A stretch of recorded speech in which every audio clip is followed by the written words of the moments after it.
Welcome to the first episode of the eBay Business Owners Podcast. My name is Chris. I go by Daily Refinement on all social media. Thank you for joining me. On this podcast, we're going to go over news, strategies, and tutorials for selling on eBay. So I'm going to give you guys actionable tips to start the show. And at the end, I'm actually going to do a store review of a live store so that each week we can improve and grow together as business owners on eBay. So let's get straight into it. Today we're going to go over the three main reasons, in my opinion, why starting an eBay business is harder than you think. A lot of people want to start an eBay business because they have some extra time, maybe after work, and they want to create a side hustle. And it's a great way to do it. You don't have to spend much money. You can start selling stuff around the house. You can start doing a thrifting route, or you might go to the clearance section of Home Depot and start flipping things. It's a great way to get started. You don't need a lot of money to start on eBay. But I want to go over three things I think are holding a lot of people back. And the first thing is there are too many things to sell. This is a huge hindrance for a lot of people because there's just so many things to choose from, and people don't get good enough at one niche in order to build a business. So my recommendation is you get to $100 net profit in one category before you move to the next category. This is after you've exhausted selling stuff at your house. And I always say sell everything you own because you can always buy it back again on eBay. Just get started, learn how the processes are working, buy stuff from people on eBay so you can figure out the buying process, because ultimately you want to provide the best experience to your customers. So $100 net profit a day per category. 3 of those is going to be a 6-figure business. 2 of those is $200 a day, and that should be a full-time income for most people in America. It's $60,000 a year. $6,000 per month, $200 a day times 30 days. And then if you just do one category, that's $3,000 per month, and that is a fantastic side hustle. So let me give you one example of that. If you have 500 shoes in your store and you keep that inventory all month and you sell 150 of those at $20 profit, that's $100 a day. And I totally think that's doable for most people. And that's just around 5 shoes per day. So that's you going out, finding, cleaning, prepping, or just buying brand new shoes and selling them for a $20 profit. And that's going to be a perfect side hustle for most people. So again, it's going to range dramatically depending on what you sell. That's just one example. It's also an example in my store. So if you want to click in the link below, you can look at my public store is available for you guys to view. There are well over 500 shoes in that store that have a $20 net profit to me. So one of my categories is used shoes, and one of my categories is actually new shoes. So I have both of those categories to try to net at least $200 a month in just the shoe category. And you can break down the shoe category in the more specifics. You can do just women's heels, just women's sandals. You can move into just men's boots or just men's sneakers. There's so many categories. And if you want to do more in-depth research, you can use tools like Terapeak. Go on there, I'm not affiliate, and just check out what is selling on the platform. Or you can use eBay Solds or trend reports, or in the performance section or growth section of your eBay, you can actually go in there and research what's selling well on the platform if you want to start there. Okay, the second reason why starting an eBay business is harder than you think is that the market is always changing. There's a balance between quality and quantity, speed and accuracy. So as an example, you could be like my friend Jack, who has a YouTube channel, which I'll link in the description below, where he has 100,000 items in his store, all drop shipping. It's a bulk model, so you're trying to list as many things as possible that fit the parameter you're looking for. And he's just going for pure volume. And out of those listings, X amount will sell, and he can build a living off of that. On the far spectrum of that is my buddy Prince. His store is private because they're all replenishables. But it's important to realize that he has a mid 6-figure level store and 6 figures profit with less than 100 items in his store. And the difference is all those stores are replenishable and they're a lot more expensive. And it took him 5 years to find 100 items that are like that. So it takes some time to learn, find things that are replenishable, orderable, making relationships with manufacturers and wholesalers. Totally different game. But the nice thing is that all of these work on eBay. There are not a lot of restrictions to get started. You can just get on the eBay, start ordering stuff from Alibaba or AliExpress if you want. You can look for local manufacturers. You can go thrifting. Anything goes. Just make sure you realize that you want to streamline as much as you can. The more you streamline your processes, the more time you have to look for profitable products, which is very, very huge. You can, if you look at the high volume stores, it's pretty sterile. Like the descriptions look the same, photos look the same. It's very clean looking. Those stores typically have lower profit margins than the people who have boutique stores where they're really researching the item, finding the right keywords in the title, great artful photos that really show off the items. Maybe they use all 12 photos to showcase the item more properly, versus a gigantic store may have only 1 or 2 photos, very plain, no detail shots, where they have a fixed camera setup and they're just taking 2 pictures next, 2 pictures next. That store is so different from a mom and pop store that takes great love and care in their items and they get all the money for every single item. Way different, totally different. But realize you only have so many hours in the day, so you can do both. You can do one or the other usually, unless you have help. If you have help, and start to realize it starts to get expensive. I have seen very, very few people do both high volume and high quality as far as listings go. It's either a mix of the both, so you can find a happy medium and go with that for your model. Okay, the third thing is, this I think is maybe the most difficult part of starting an eBay business or being an entrepreneur in general. You're working in isolation most of the time. That makes it very, very difficult because if you're by yourself all the time, negative thoughts will start creeping into your mind. You'll have no way to dissipate those thoughts. And the thing that throws you off the most from being an entrepreneur, in my opinion, is being distracted. And distraction comes from stress for me. So this is not true for everyone, but for me, I start the day with something positive, and I actually have a mastermind call with 5 to 10 resellers that I do every single morning, right? You can just do this with your own network. You can listen to something positive in the morning to get you going, and that puts me in the right mood to improve my store every day. And so my goal is just to make my store better every day, and over time, it'll produce me the right income that I'm looking for. It's not the other way around. I'm not looking for the right income. It doesn't work that way. You have to improve your store to the point where it makes you the right amount of money. So I try to get myself in the right mindset every morning, and that has to come from, for me, a group of people with the same goals. So get on Instagram, get on Facebook, find a good friend, find a good accountability partner, network up, meet people. You're welcome to email me at chris@dailyrefinement.com if you have any questions or if you need some help finding different people, or I can point you in the right direction of finding people who are in the same category as you or whatever. But recognize also, finding people in the same category, they may not want to divulge their secrets to you. So don't get hurt. It's just business. Don't get your emotions tied up into it. Just network, find people around you, especially locally. Having somebody that you can work with in person is such an elevation to your mental health, which is so critical. I see so many really successful stores that are husband and wife, or 1 or 2 people, or 3 people, or 5 people, because it's just nice not working by yourself all day long. And I think that's a huge hindrance. Okay. So let's get into the store review. So I'm going to do a store review at the end of my 3 tips on all my episodes. So if you'd like a store review, there's a link in the description below. You can go ahead and check it out, or you can email me any questions, chris@dailyrefinement.com, and I'll get back to you when I can. Okay, so this store is Charmers Market Curated Fashion. Very cool store. I noticed right away that when you click on it, it says, right away you can see that the auctions benefit charity, and it is mostly auctions. So I like looking at stores like this because it gives you an idea of more creative ways than just your traditional buy it now auction, which is 86% of eBay or more. Most of eBay is brand new stuff that is buy it now or best offer, not auctions. Despite popular belief, most of eBay is still fixed price and new. So even back in the days of the Beanie Babies, the ones that were going for big money, and at one point, Beanie Babies were 8% of eBay's market. That's insane. But it was new Beanie Babies, not pre-owned. So just eBay has this aura and reputation for just used goods. But anyway, that's a little bit off topic. Let's get back into it. So this lady's store, there's a few things I noticed right away in the titles. Sometimes you have capitalized case, which is the first letter being capitalized, and sometimes you use all caps.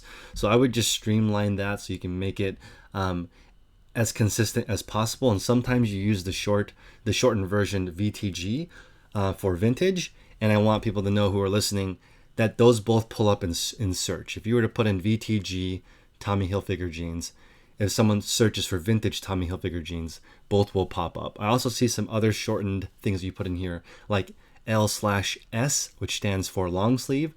S/S is also short sleeve if you guys are trying to use some shorthand, and that'll give you the ability to add 1 or 2 more keywords to your title. And I would experiment, guys.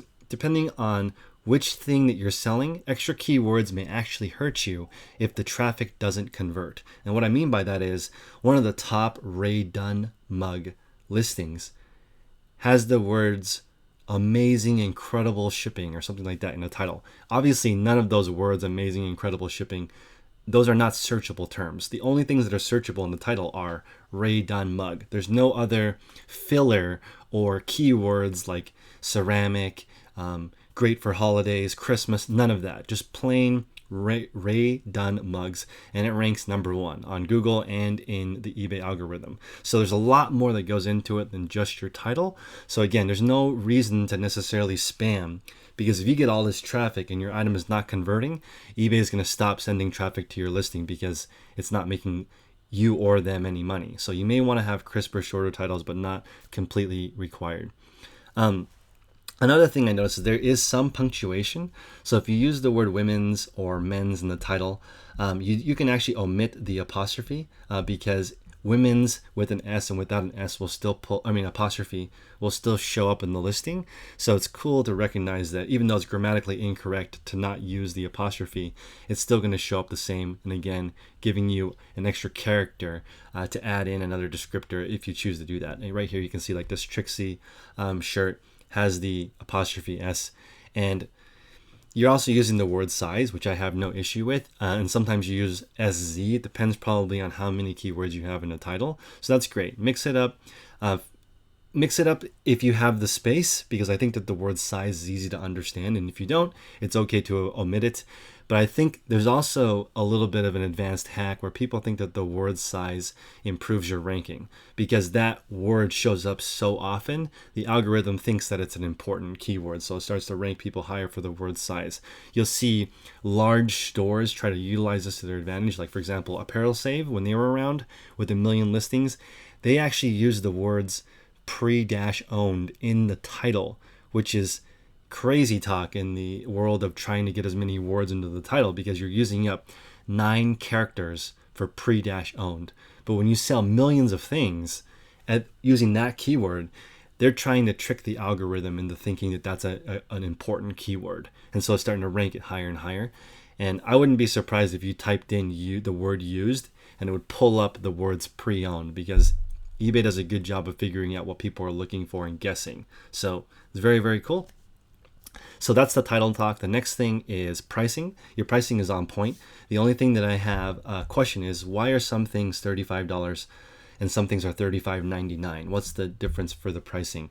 And the reason why I asked that is because, like at Costco, if it has 77 cents at the end, that means that it is final clearance or the final markdown of that item. It may be something that they don't want to reorder, or they use different pricing 0.77, 0.88 to differentiate how old items are, what they're going to reorder. They use it internally. So that's a great way to do it. I used to do that. I used to do 99 if it was brand new, 98 if it was a month old, 97 if it was 2 months old, etc., to give myself an idea of how old my items are. So I'm not sure if you're utilizing that, but that is a tip to keep track of your listings. I recommend you change your listings at least once a week and revise them and improve them. And the reason why is because I go to an eBay meeting that's at the headquarters every single month, and I used to do 30-day auctions and not good till canceled. And the reasoning for me was, I adjust my listings once a month. When they end, I go in there and revise them and post them. And then one of the gentlemen that worked for eBay said, if you're only revising your listings once per month, you're kind of behind. Because the big guys, they adjust their listings constantly, at least once a week. So I thought, okay, I'm going to switch my listings to good till canceled, and now I'm going to adjust my listings more often to try to keep up with the very competitive nature of eBay. So my tip for that is I have an alarm set on Wednesdays, and every Wednesday I go and try to edit 25% of my listings, and I store the one I left off on in the alarm in my phone so I know where I left off, and I sort by oldest to newest so I can edit the older ones first to get those out of my store. So I think that's a good way to adjust your listings and keep everything on check. So let's get into photographs. Photographs, your photos look a little bit overexposed to me, and that's just caused by not having enough light.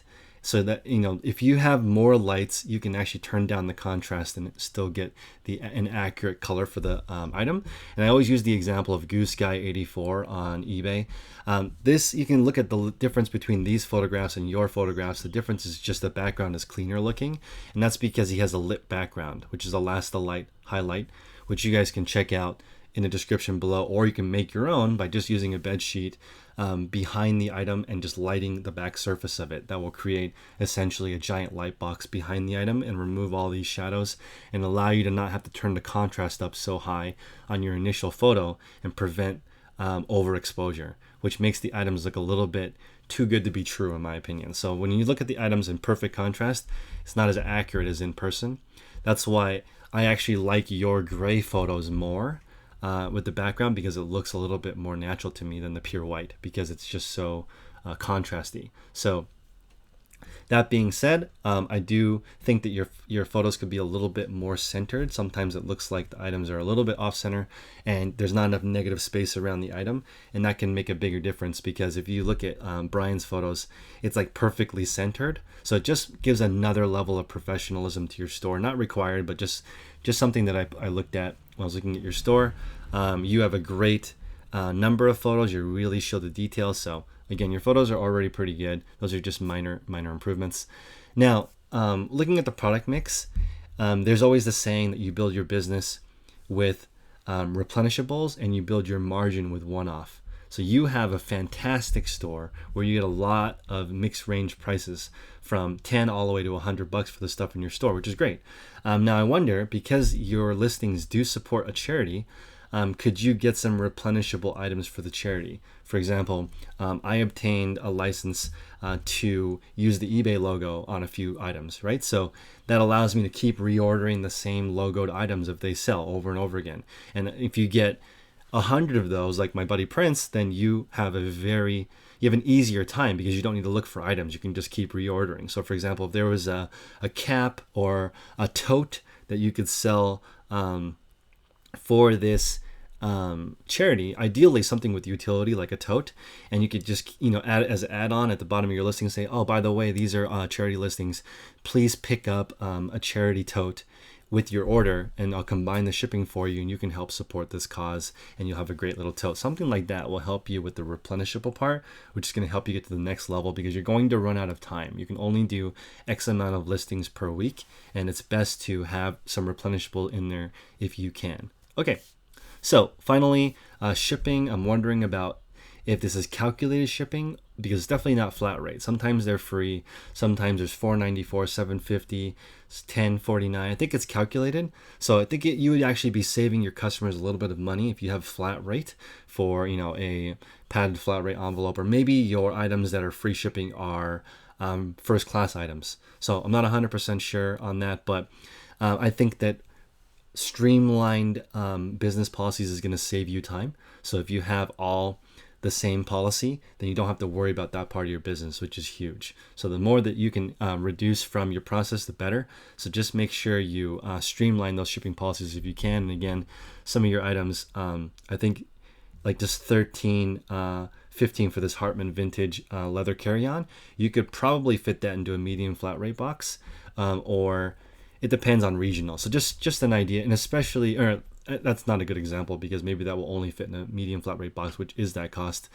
These true vintage Lee Riders will definitely fit in a padded envelope. So that's only $7. So you're $3 higher on your shipping, and that can make a difference on items like this. Okay, last thoughts. I'm not sure how it works with the 100% charity. I wonder if that is because you're affiliated with the charity. Let me know. You can shoot me a DM later, or you can email me. Let me know how that works. There's another store I talk to a lot, which is Mike Olson for the Blind Center of Nevada. This store is 100% auctions too. They have tons of employees and do, I think, over $1 million a year. But high six figures, and they are a 100% charity organization also. It's 501(c)(3), so I'm not sure if you have that distinction, but obviously he pays himself a salary from that. So it's interesting, the different models that people have set up. If you want to go full charity, you can. This is one interesting model that has been working. I know Mike, if you want to reach out to him, I can send you his email. It's very, very cool. Okay, great. So hopefully you guys enjoyed this episode of eBay Business Owners. This is the first episode, so hopefully it'll get better over time. Let me know in the comment section below if you like this type of episode or you want to go to a different style. Let me know if you like it, if you dislike it. Let me know so that I can improve this podcast, because the idea is for us to all improve weekly. So appreciate you guys' time, and I encourage you guys to make progress daily. Take care.